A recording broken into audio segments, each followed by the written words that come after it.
balance. Yeah, use these. Websayta bi navê Lêzbêra Supersonîk ya Sifbûyîna kêm yek ji wan websaytên guhastinê ye ku dê bê bikaranîn. Websayta guhastinê di meha Hezîranê de dê bêşandin, lê beriya şandinê ji bo diyarkirina barê ku dê bikaribe bi xwe re bibe hin testên kirin. Yek ji van testan jî testa zêvirînê ye.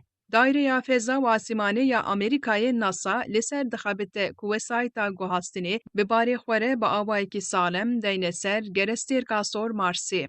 Di vê pêvajoyê de xala herî girîng ew e ku websayt dema bikeve atmosfera sifbûyî ya kêm bi awayekî ewle leza xwe kêm bike. Bi gotinekê din leza xwe bi awayekî ewle kêmî bin leza dengî bike. Bi paraşûtê ya ku dê leza websayta guhastinê kêm bike, websaytên fişarê jî tên ceribandin.